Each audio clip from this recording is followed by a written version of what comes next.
ইতিমধ্যে দিনত আমি কেইবাটাও অনুষ্ঠান আমাৰ সম্পাদন হৈ গ'ল আৰু এতিয়া আমাৰ সন্ধিয়াৰ ভাগত আমাৰ কাৰ্যসূচী আছে মহোৎসৱ উদ্বোধনী আৰু লগতে আমাৰ গৃহৰ এখন নাম ফলক উদ্বোধন আছে আৰু পিছ মুহূৰ্তত আমি ঠিক নিশা 9 বজাৰ লগে লগে আমাৰ পাঁচতি মহোৎসৱৰ বিশেষ আকৰ্ষণীয় আৰু অত্যন্ত ধৰ্মীয় আৰু আধ্যাত্মিক পৰম্পৰাই অনুষ্ঠিত পাছেদিৰ দধিমন্থন কৃষ্টি পৰিৱেশন হ'ব।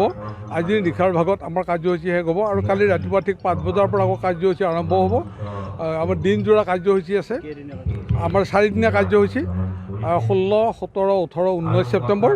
আৰু গতিকে গোটেই কিন্তু আমাৰ বৰ্ণাঢ্য কাৰ্যসূচী আছে। ইয়াত আমাৰ সত্ৰীয় পৰম্পৰা মতে আমাৰ খতৰা সত্ৰৰ যিখিনি কৃষ্টি মানে পৰিৱেশন কৰা হয়, ইয়াৰ লগতে আমাৰ সত্ৰীয় নৃত্য, খোলবাদন, বৰগীত পৰিৱেশন, অংকীয়া ভাওনা এইখিনি থাকিব। লগতে আমি দিহানাম প্ৰতিযোগিতা অনুষ্ঠিত কৰিছোঁ আৰু অহা কাইলৈকেও আমি দৰ্শকসকলৰ সুবিধাৰ কাৰণে দধিমন্থন কৃষ্টি পৰিৱেশন কৰিম আৰু ইয়াৰ লগত অন্যান্য কৃষ্টিবিলাক আমাৰ সংযোগ কৰা হৈছে। মুঠতে আমি 4টা দিনতে প্ৰতিটো দিনত, আনকি আমি অন্য কেইটা বছৰত দিনৰ ভাগত তেনেকুৱা অনুষ্ঠান কৰা নাছিলোঁ।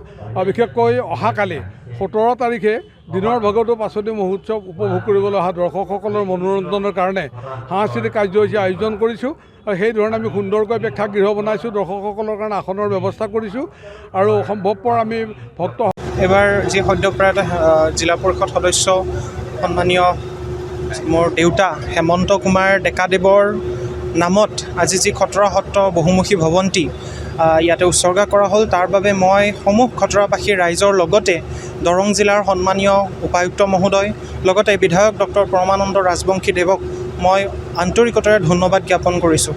তেখেতৰ প্ৰথম যেতিয়া দৰং জিলা পৰিষদৰ সদস্য হৈছিল দুনি দিপিলা জিলা পৰিষদ সমষ্টিৰ পৰা, সেই সময়তে তেওঁ খটৰা সত্ৰৰ বাবে বহু আপ্ৰাণ প্ৰচেষ্টা কৰি বহু যুঁজি বিভিন্ন ধৰণৰ কোৰ্ট কাছাৰী ঘূৰি পেলাই হ'লেও তেখেতে খটৰা সত্ৰত এই মাল্টিপাৰ্পাছ বিল্ডিংটিৰ কাৰণে চেষ্টা চলাইছিল আৰু সেই চেষ্টা মৰ্মে তেখেতৰ বিভিন্ন অফিচিয়েল কামত মানে বিভিন্ন চৰকাৰী বাধাৰ বিভিন্ন সমস্যাৰ কাৰণে তেওঁৰ নামটো যদিও সেই সময়ত লগাব নোৱাৰিলে, প্লেটত লগাব নোৱাৰিলে, কিন্তু আজি খটৰাবাসীয়ে তেওঁ নোহোৱা সময়খিনিতো খটৰাবাসীয়ে তেওঁৰ নামটো আজি ধুনীয়াকৈ জিলিকাই ৰাখিলে। মই তাৰ বাবে সকলো ৰাইজলৈ অত্যন্ত আন্তৰিক ধন্যবাদ জ্ঞাপন কৰিছোঁ।